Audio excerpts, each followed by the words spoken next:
Welcome back to the channel, Fat Boys.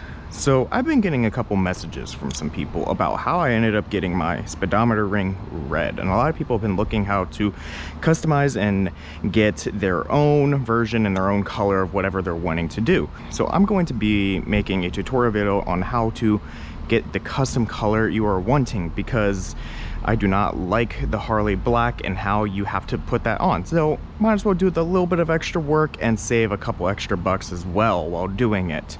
So let's go ahead and start.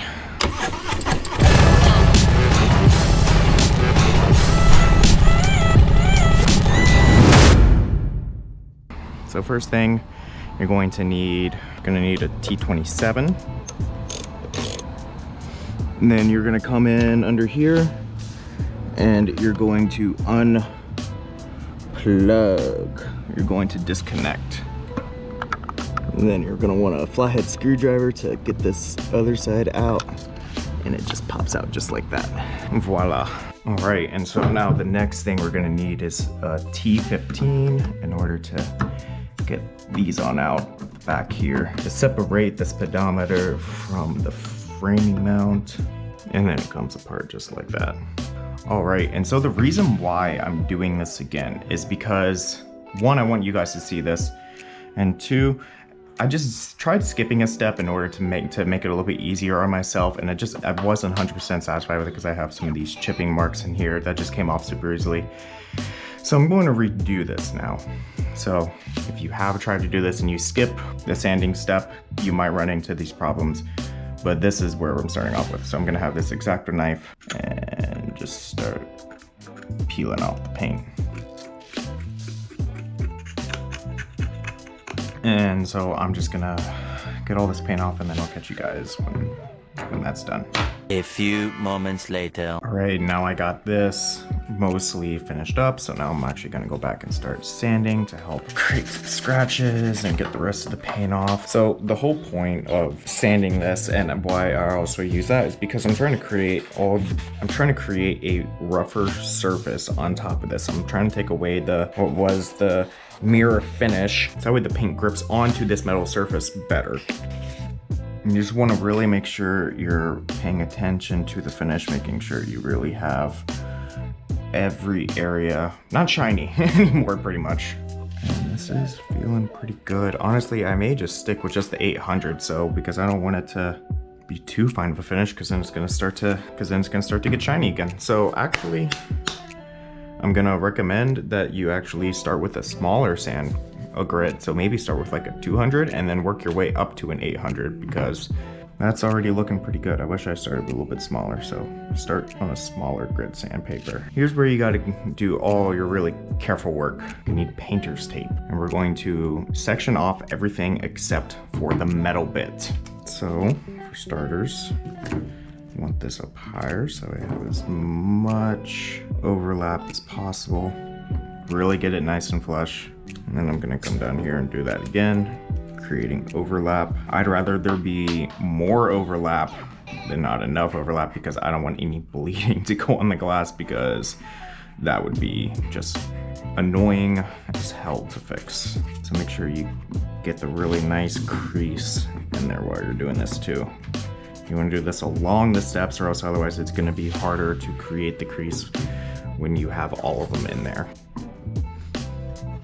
There you go, got the first layer, and now I like to do the 2 layers up on the top because I do not want it on the glass at all. So I'm going to come back and go 90 degrees.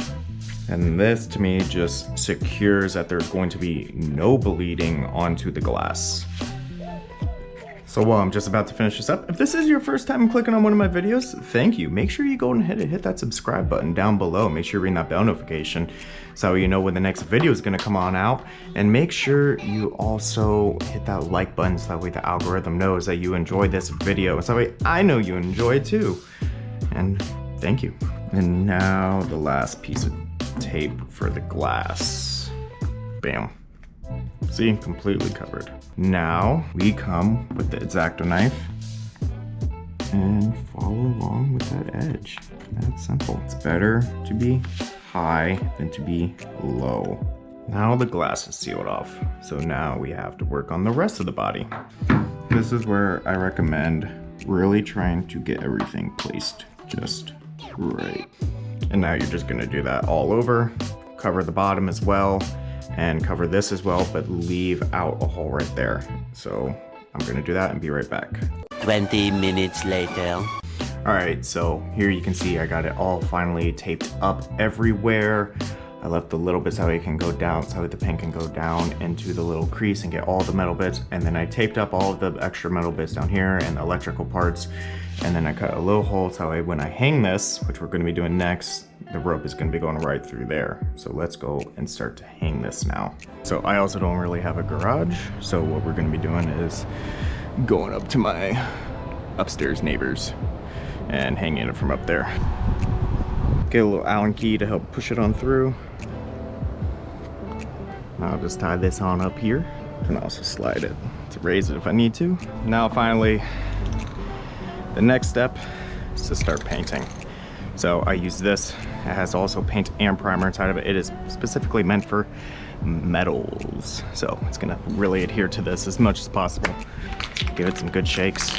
And so with this, the biggest thing you guys wanna do is to take your time.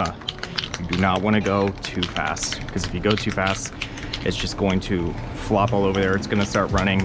And you want a nice light layers to start off. Nice and far away.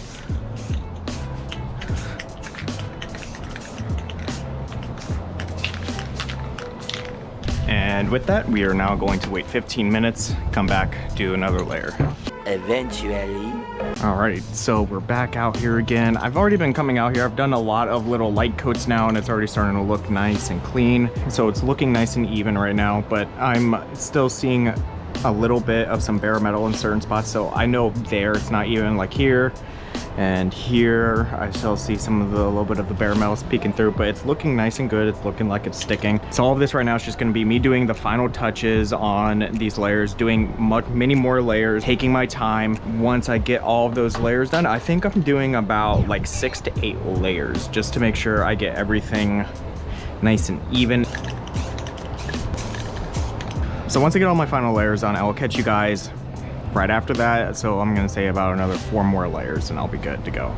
Alrighty, so I now officially have all of my coats of paint on here and it's looking nice and even. There's no really any big blemishes on here. There's nothing excess on here. So what I wanna do now is get the rope down, get this off, and put this inside and let this completely dry overnight. Okay, so now that that's in here, I'm just going to let this dry for 24 hours before I put it back on the bike.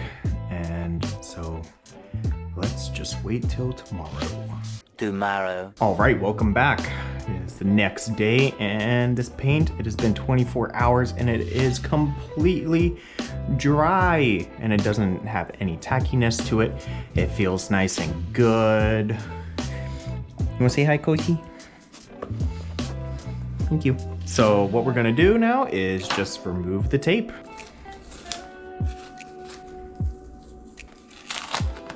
I know this is a lot of like non-painted tape, but again, this is the under layer. This is the second layer right here, and there's still paint on this. So I'd rather put too much tape on all of this stuff that I'm painting than not enough because of bleed and anything else. Just like maybe you missed the little tiny bit. Rather use too much tape than not enough. Such a nice clean line. Oh yeah. Now that that's off, we can clear off the glass. Again, I use this just to get it started. Take your time while we're moving this. You don't want to accidentally rip some of the paint off. And she is done. Look at that, she looks super nice. And now we're just gonna do the complete reverse of before to just reassemble it. Let's get started with that now. Alrighty, so because I live in South Florida, I put a little plastic bag with the zip ties over it, just so that way I can go ahead and make sure that the electrical doesn't get damaged. before we get this on, let's go ahead and do some little connections. There we go. And then while you're lining this up, make sure your gasket is all the way on and seated. Going all the way around, because sometimes it wants to come off. There we go, that's looking good. All the holes are lined up now. And there we go, guys. It is officially on, and it looks so good. So good. Oh my God, it's so good. She's so pretty. So this is how you color your gas gauge. So if you like this video, make sure you go ahead and give it a thumbs up. I would really appreciate that. Make sure you go and hit that subscribe button and make sure you ring that bell notification so you know when the next video comes on out. And I'll catch you on the next one. Peace.